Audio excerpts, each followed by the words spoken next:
السلام علیکم ورحمۃ اللہ وبرکاتہ۔ آج کا ٹاپک ہے ہمارا سوزاک کا، اس کو انگلش میں گنوریا بھی کہتے ہیں۔ یہ ایک ایسا جراثیم ہے جو 1 ہفتے سے 2 ہفتے کے اندر جسم انسانی کے اندر اپنے برے اثرات ظاہر کرنا شروع کر دیتا ہے۔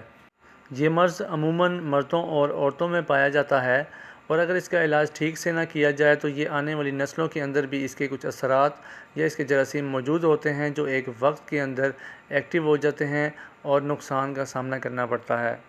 آپ نے اکثر سنا ہوگا ایک بیماری کا نام جو کہ ہے اٹھرا کے نام سے، جو عورتوں کی بیماری ہے اٹھرا، جس کے اندر حمل کا ضائع ہونا، اور مردوں کی بیماری جس کے اندر جراثیم ٹوٹلی ڈیڈ ہو جاتے ہیں، اور اگر کچھ ہوں بھی تو وہ آہستہ آہستہ اسی مرض کے اندر سوزاکی کیفیت کی وجہ سے وہ مزید مرنا شروع ہو جاتے ہیں اور ان کی رپورٹ جو ہوتی ہے وہ نل ہو جاتی ہے۔ اب بات کرتے ہیں سوزاک کی علامات کے اندر۔ تو علامات اس کی جو ہیں وہ ہے پیشاب کی نالی میں تکلیف ہونا، تھوڑا تھوڑا کر کے پیشاب کا بار بار آنا، اور خون آنا پیشاب میں یا پیپ کا آنا، اور احتلام کا ہونا۔ پیشاب کرتے وقت انسان کو تکلیف ہوتی ہے، مثانے میں درد ہوتا ہے، ٹیسٹس میں مردوں میں ٹیسٹس میں ورم ہو جاتے ہیں جس کی وجہ سے درد ہوتی ہے، اور جراثیم ڈیڈ ہو جاتے ہیں۔ اور جو مریض ہوتا ہے وہ پیشاب کرنے سے پہلے ڈرتا ہے کہ اس کو جب پیشاب آئے گا کہ وہ تکلیف کے ساتھ آئے گا۔ اس کی تکلیف اتنی ہوتی ہے کہ وہ پیشاب کرتے ہوئے بھی ڈرنے لگتا ہے۔ اور اگر بات کی جائے عورتوں کی علامات کی، تو عورتوں میں مینسز کا زیادہ ہونا، پیشاب میں جلن ہونا، مینسز بھی درد کے ساتھ آتے ہیں اور کالے رنگ کے آتے ہیں۔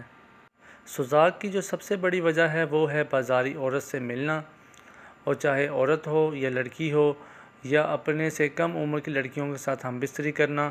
یہ سوزاک کا جو مسئلہ ہے وہ اپنی وائف سے بھی ہو جاتا ہے۔ وہ کیسے ہوتا ہے کہ جب آپ کی وائف پیریڈس کے دوران ہوتی ہے، یا جو اس کو وقفہ آتا ہے، مینسز آتے ہیں، تو آپ اس دوران اگر سیکس کر لیں کسی ٹائم، تو یہ وجہ بھی بنتی ہے سوزاک کے ہونے کی۔ اور تیسری وجہ یہ ہے کہ اگر آپ نے کسی ایسی جگہ پر پیشاب کیا جہاں پر پہلے ہی سوزاکی مریض نے پیشاب کیا ہو اور اس کے جراثیم آپ کے اندر منتقل ہو گئے ہوں۔ اب آتے ہیں پرہیز کی طرف۔ آپ نے جو چیزیں استعمال کرنی ہیں وہ ہیں سبزیاں، نرم غذا استعمال کرنی ہے، جیسے کہ گھیا، کدو، ٹینڈے، توری، شلجم، مولی، گاجر، پیٹھا وغیرہ۔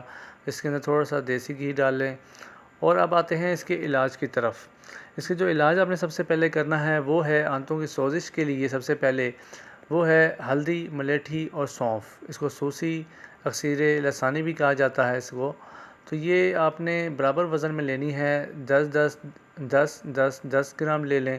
اس کا اچھی طرح پاؤڈر بنا لیں، سفوف بنا لیں اس کا، اور چھوٹی آدھی چمچ کھانے کے آدھے گھنٹے بعد استعمال کرنی ہے، 3 ٹائم یا 4 ٹائم پانی کے ساتھ۔